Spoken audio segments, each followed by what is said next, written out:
Yes, there's quite a bit of data, and I think the most important data that we have is a trial called Bolero-2. This is a trial where several hundred women with metastatic breast cancer that was estrogen receptor positive, that had progressed through non-steroidal aromatase inhibitors, were actually given either exemestane or exemestane and everolimus. In the exemestane arms of the trial, the median progression-free survival was a little over 4 months. In the exemestane and everolimus arms of the trial, the progression-free survival was at least 8 months, and in fact, if you used an independent review committee, it was even higher than that, I think closer to 10 months. So most people did very, very well with this therapy. The major side effects of this therapy include really a stomatitis that can be fairly severe, grade 3 or higher in about 10% of women. Sometimes we use a steroid mouthwash prophylactically to prevent that.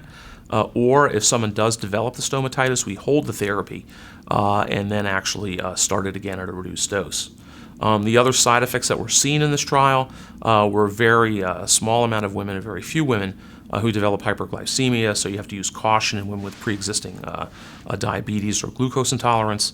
You also have to be somewhat concerned, again, fairly uncommonly, very rarely, you can get a pneumonitis from the everolimus. So if someone does get short of breath, they may need to have some further workup.